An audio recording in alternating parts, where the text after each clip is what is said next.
Hey, how's it going guys? Nero here with you today with our first overview and review video, something I decided to take a crack at to further analyze whatever game we recently played and take a deeper dive into how good and how fun I find the most recent Civ we've played to be. This is something I'll be doing following every one of our A to Z challenge campaigns, and hopefully it can give you guys an idea of what to expect when you yourself play the Civ, or understand the way that I personally approach the Civ in the game that we played. So the way that it'll work is that I will go over the abilities of the Civ in further detail, along with demonstration of each one that we experienced in our game, and I'll go over my general thoughts and feelings about the Civ itself. So without further ado, let's dive into my review of the Macedonian king Alexander the Great leading the Macedonian Empire. Macedon is a war-heavy Civ that advances economically through conquering cities. Both Alexander's leader ability and Macedon's civilization ability heavily encourage an aggressive push towards taking cities from your opponent's hands. Alexander's unique ability to World's End has three parts to it. The first one is that Alexander does not incur any war weariness. This is the part of the ability that is pretty straightforward, and it isn't something you will necessarily pay attention to in your game, but it definitely still makes a big impact. Normally, war weariness means your city's economic outputs are reduced and your growth is hampered as you lose amenities for being a warmonger. With Alexander, this is no longer a problem.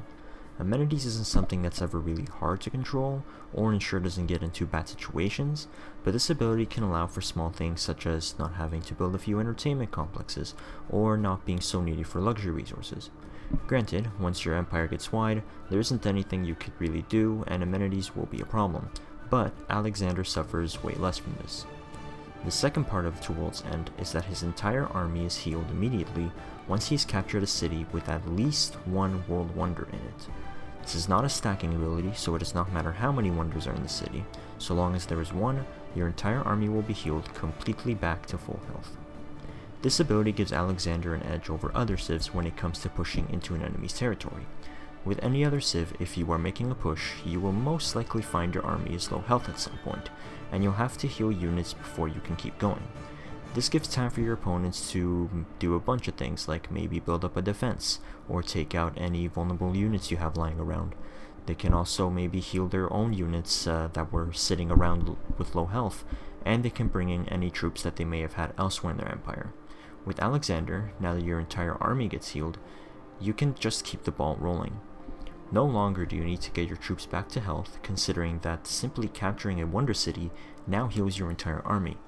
It also helps that cities that usually have wonders are the bigger ones on the map, and they are also tougher to get, so this now allows your army to commit harder to capturing these major key cities, considering that once you get it, you'll be completely full health. This is something we ourselves experienced when we captured the Scythian capital of Pokrovka in our own Alexander campaign. Seeing that the city had the Temple of Artemis wonder, I knew that capturing it would heal our full army, so I committed a little harder to taking it because I knew that at the moment of capture, it doesn't matter how many of our troops were low health, they would all survive because of that full heal. Now, this commitment did end up costing us quite a few troops, but that had more to do with my incompetence than it did with overestimating this ability. This ability truly allows Alexander to push more aggressively than most other civs, if not all of them. One final note is that it also encourages you not to build any wonders, and I mean any, and this is something I myself decided to do in my game. Normally in a domination game you don't build many wonders anyway, since a lot of wonders give you their benefit when you control them, rather than when you build them. But in an Alexander game, the incentive to build wonders is even lower, because of the bonus you get from capturing them. The only wonder I did attempt to build in my game was the Terracotta Army, a wonder I like to build in pretty much any domination game I played because of the amount of free promotions it has the potential to give. Unfortunately, I was unable to get it, but if there's any domination civ to play where this is really not a big problem, it will probably be Macedon. With the time you're not spending building wonders, you have the ability to really boost your economy and your army. Wonders are great, but if I'm actively encouraged not to build them and get rewarded for that, then I will avoid building them without a second thought.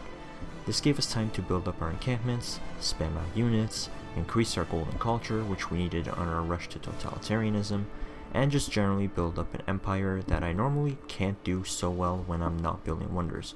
I love playing around with wonders, don't get me wrong. I think they offer a very unique way of playing the game, but not building wonders at all is kind of a unique way of playing within itself occasionally. The final part of the ability is that Alexander can train Heterois, a unique heavy cavalry unit, but we'll talk more about that when we get to the unit part of Alexander's breakdown. Overall though, this ability goes really well into Macedon's all-or-nothing strategy, and accompanied by the Civ ability, makes for a great aggressive ability. The Civilization ability, however, Hellenistic Fusion, is to me Alexander's best ability.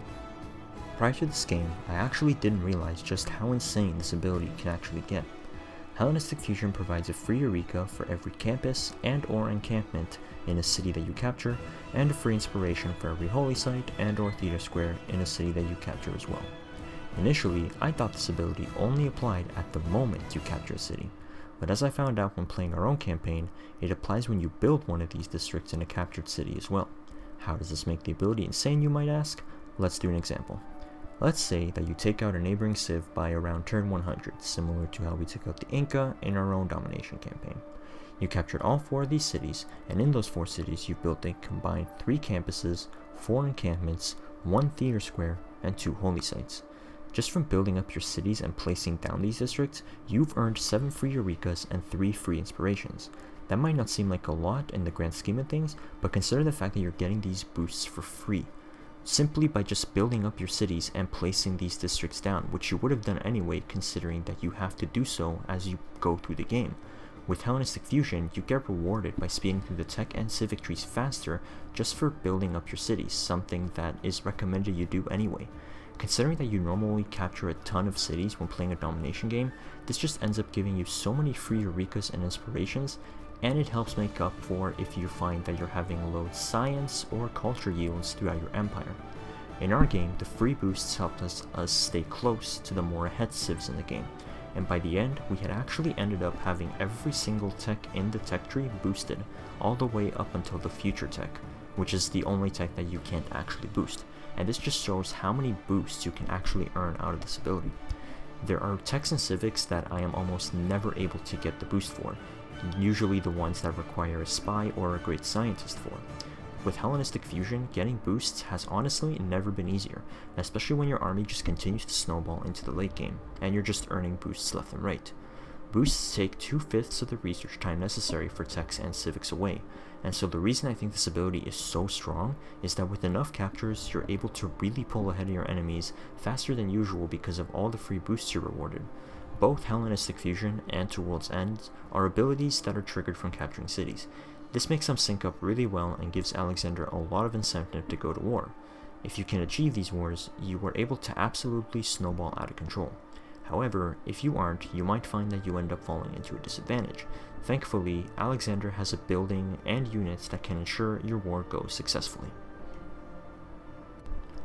Alexander's unique building is the Basilikoi Paides, which can be built in encampments and is a replacement to the barracks. It behaves the same as a barracks except for 2 parts. The first is that along with all the units that usually gain experience when trained in a city that has this building, Heterois receive this bonus as well, that being Alexander's unique heavy cavalry unit. We'll go into more details about Heterois in a bit, but considering that this is your early cavalry unit available to you, the incentive to ever build a stable in your encampments is practically non-existent. This makes your decision between building a stable or building this rather easy. The second part of the Basilikoi Paides is that any unit trained in a city that has this building gives 25% of its production cost back as science. This alters the way Alexander wants to play his game early. Normally in a Domination game, at least what I like to do, is build up my science so that my units are ahead tech-wise of my opponents. And I'll usually do this by building 1 or even 2 early campuses. With Macedon, the need for an early campus is much lower, especially if you plan on spamming out an army early. You can keep up in science in the early game simply by spamming out your units, which you should consider doing anyway, since Alexander wants to build a really large army and has 2 stellar early game units to spam out. Not to mention, you'll want encampment buildings in order to earn more great general points, which you also want to seek playing as Alexander, considering the Heterois ability. In our game, I held out on building a campus until turn 105, but was still able to keep par with the enemy's units, never really falling behind, due to this ability to generate free science. Spamming out my 2 unique units, the Hypaspist and Heteroi, I was able to generate a steady amount of science to stay in the game. Both Heterois and Hypaspists cost 100 production, meaning when you make one in a city with a Basilikoi, you'll earn 25 science, seeing as how that's 25% of 100. If you're able to create 2 cities that have Basilikois and create at least 8 units combined in those cities, you'll have generated a combined 200 science, which is enough to fully research texts like mathematics and engineering. The more units you are able to spam out with the Basilikoi Paidas, the more payoff you receive for not having built the campus early. This allows you to focus on building your army and making sure you have the goal to maintain it. As you look to take over your opponents early using your first 2 abilities, the Basilikoi Paidas ensures that you don't fall behind from your investment. Now we're going to talk about Alexander's not 1 but 2 unique units, starting with the Hypaspist, which is noted as Macedon's unique unit. The Hypaspist is a classical era melee unit replacing the swordsman that I've yet to ever pronounce correctly. It costs 10 more production than the swordsman and 40 more gold, but its making costs remains the same.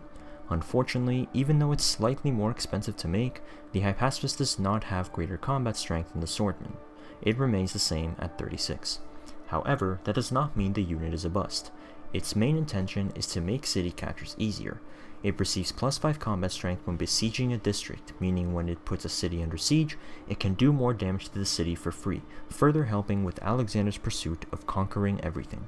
It also has a 50% support bonus, meaning that if you get a group of these units bunched up, their damage can go pretty high when playing on defense. For example, the normal combat strength boost from support is plus 2 per adjacent unit. If you have 3 units adjacent to your Hypaspist, you receive plus 6 combat strength plus the 50% modifier, and now you receive 9 combat strength. The Hypaspist is by no means a bad unit, but of the 2 unique units Alexander receives, it is in my opinion the weaker one. That's not to say you don't want this unit, in fact its main purpose is that what you want out of your Alexander game anyway, and that's to capture cities. Getting plus 5 combat strength for each one of your swordsmen attacking a city definitely helps speed up the process and fits well with Alexander's playstyle, but this advantage is somewhat negated due to the extra cost of the unit with no additional base strength. At least it is able to provide you with 25 science for making it, and again, I still recommend making a bunch of these to help with city captures. The second unit Alexander receives that is exclusive to Alexander should another Macedonian leader somehow pop up in the future is the Heteroi. This unit replaces the horseman, however, it is a heavy cavalry unit rather than a light cavalry unit that the horseman usually is. It costs 20 more production and 80 more gold than the horseman, but keeps its maintenance cost and similarly to the Hypaspist, does not receive any boost to its base strength. However, this increase in cost is rather worth it, at least in my opinion, due to the fact that you have access to a heavy cavalry unit in the classical era, which no one else does. If you are able to access your Heteroids early, you will immediately have an advantage over your opponents due to the strongest heavy cavalry unit that they have access to at the time being the heavy chariot.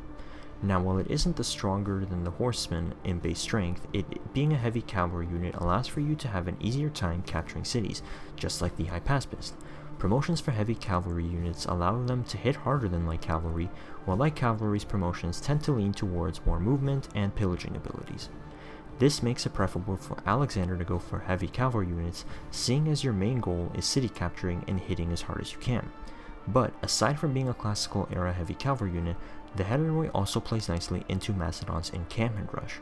Because of the Basilikoi, you're going to want encampments, and encampments generate great general points. Your Heteroids receive plus 5 combat strength when they are adjacent to a great general, not to mention that they also gain the standard combat boost a great general normally gives. On top of that, you also receive 5 great general points whenever you kill a unit with a Heteroi, meaning you can earn even more great generals and fuel your future Heteroids' damage.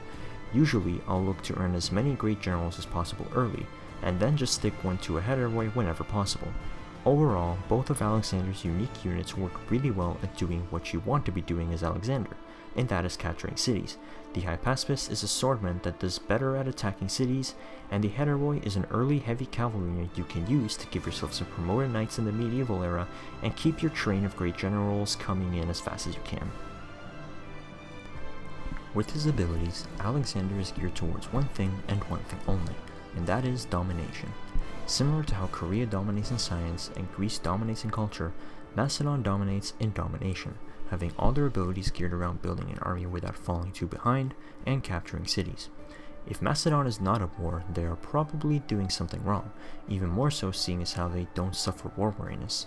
As with most domination civs, you're looking to conquer cities as opposed to settling your own. This statement is even more true to Alexander, as once you get into the classical era, you should probably never be at peace again, and use your enemy's captured cities as if they were your own. If you can get your unique units out in your basilicoi cities, look to conquer a neighbor or nearby city-state to start earning your free boosts and gain promotions. In my game, the goal was to settle 3 cities, including my capital, and get working on my encampments to be ready to spam out my classical units, being the Hypatiasts and the Heterors. Once I had 2 basilicois down, I started shooting at my units and used my army to take a city-state and nearby civ, being the Inca. After eliminating the Inca, I was at 8 cities, and these would be my main 8 cities that I would use to move my empire forward. I would go on to work a few more cities in depth from civs I beat, like Scythia and Spain, but for the most part in a domination game, cities you capture from empires after the first one, you are not going to invest into as heavily. Now that my army has started rolling in the mid-game, I was starting to build up my gold, faith, science, and culture to ensure that I stayed ahead. As city capturing started getting easier and I was building up the cities I captured early, I started receiving a lot of free boosts. This would help me reach certain civics and techs I wanted faster, and even started shooting me ahead of everyone else. Domination civs tend to snowball harder than anyone else as they gain more land at the expense of their enemies, but Alexander's free boosts enable him to snowball even harder as he gets rewarded for simply playing towards a victory he was going for even without those boosts. The late game was all about just taking out enemies as fast as possible and playing like any late game domination civ. Playing off a good classical era war, Alexander has the ability to steamroll his opponents and march through enemy lands to cruise to a domination victory. Now, no civ is perfect, so I do have to mention some of the flaws I think Alexander experiences. I know that a lot of people would contest my claim that Alexander is the best domination leader in the game, and I agree you can make cases for civs like the Ottomans and Zulu, but what sets Alexander apart for me is that he gets rewarded from war and his entire economy advances from taking out enemies. That being said, that can also be a serious setback as you're playing this sort of risk-reward game. If you are able to take out an enemy, you'll greatly benefit and find the game to be easy from that point on. However, if you run into an opponent like say Mongolia or Sumeria, or any other civ that has some type of military boost early in the game, you might find it a lot harder to take them out. And if you commit but are unsuccessful, then half of the point of playing Alexander is now gone. Because both his leader ability and civilization ability rely on capturing cities, if you're unable to do so, you are unable to use these 2 abilities. The best way to counter Alexander is to prepare to defend against him. If you see him as a neighbor, you're going to want a military. And then, so long as you can defend against him, you have hindered him, and he has thus fallen behind. While this dependence on war might be risky, it is super rewarding if you can get it right, and I think the payoff still keeps him as the best domination leader. I said this at the start of my playthrough series with him, but I'll repeat it here. Alexander may be hard focused towards one victory type only, but if you're so good at that one victory type that it becomes a hassle to stop you, then that still makes you really good. And like every domination civ, your science game is always an option, seeing as how you'll depend on being ahead in techs in the late game to take down your opponents. But this is even better with Macedon because of the ability to speed through the tech tree by having everything boosted, as experienced in our own playthrough. Bottom line is, while you may suffer for not winning a war, Alexander's kit ensures he's able to fight tough and capture cities with ease, thus making the reward greater than the cost. So before we end the video, I'd like to share where Alexander falls on my personal tier list. However, I actually have 2 tier lists that I'd like to rank him in. One being how good I think he is, and the other is how fun I think he is, something that I didn't really mention throughout this video. Now quickly, to get it out of the way, considering I gushed over how I think he's the best domination leader in the game, I'm just going to quickly drop him into our S tier of our power ranking tier list, that being the best tier on the list. I generally think Macedon is one of the strongest civs in the game, definitely the strongest domination. You can argue with me about this, and as I've mentioned, there are strong contenders in my opinion to dethrone him, and who knows, I could always change my mind after playing someone else. But the reward for going to war is so great for Macedon that while he can be countered, I just think it's too hard to stop him, especially if he comes after you in the classical era like he should. Domination civs are relatively harder to counter than say a religious or cultural civ, so Alexander also has that going for him. Now jumping over to my enjoyability tier list is where things change. As I've mentioned throughout my playthrough, domination games get kinda boring for me. Turns start taking so long from all the units you have to manage, and this was a big problem that we experienced in our campaign, as at some point 5 turns felt like they were 20. I don't think I've ever built more units in a Civ game than I did in that Alexander game. Not to mention, when you're taking out your competition, it starts getting really easy, and once we took care of Scythia in our campaign, it really started to feel this way, as we just steamrolled through everybody. Now, take the fact that Alexander is probably the most standard way of playing domination there is, unlike how maybe Zulu offers an interesting way of working with corps and armies, or how the Aztecs want to go on a luxury collecting spree to boost their combat, and I really find the Civ to be like the Domination 101 Civ. It doesn't change the way you go through a domination game, but simply makes it easier to do so. You want camp hits in a domination game, of course. Now, with Alexander, you can build one and generate units out of it with additional science gains. You also want great generals anyway, but with Alexander, one of your units now becomes even stronger. You obviously wanted to capture cities, but now you get free advancements in techs and civics for doing so, and occasionally your whole army heals. This makes Alexander relatively straightforward, and to me, not the most enjoyable Civ in the game, so I'm going to have to put him in the C tier, being just one tier above really not fun. That being said, this was actually a rather enjoyable game, as my early micromanaging allowed me to strategize efficiently, and I do think if you're coming into an Alexander game looking to beat some people senseless and march across the world, then you can definitely get a good kick out of him. But with so many domination civs now offering unique playstyles, Alexander just seems like a standard option that gives you the training wheels to go through a domination playthrough. Macedon is in my eyes the best domination civ in the game, but it's also rather a snort to play. They can get you through the basics of playing a domination game while not making you suffer in other aspects like culture or science, and so this allows you to constantly be at war and dominate everyone you meet. If you're new to Civ and want to conquer the world, or you simply want to build a massive army that snowballs over the course of the game, Alexander is probably the best choice for you. That being said, don't expect any sort of revolutionary Civ 6 gameplay from him, as I find every Alexander game tends to go relatively the same. On that note, that does conclude my overview and review, so if you like what you see, go ahead and like the video, and if you want to see more, hit the subscribe button. Until the next campaign, I will see you.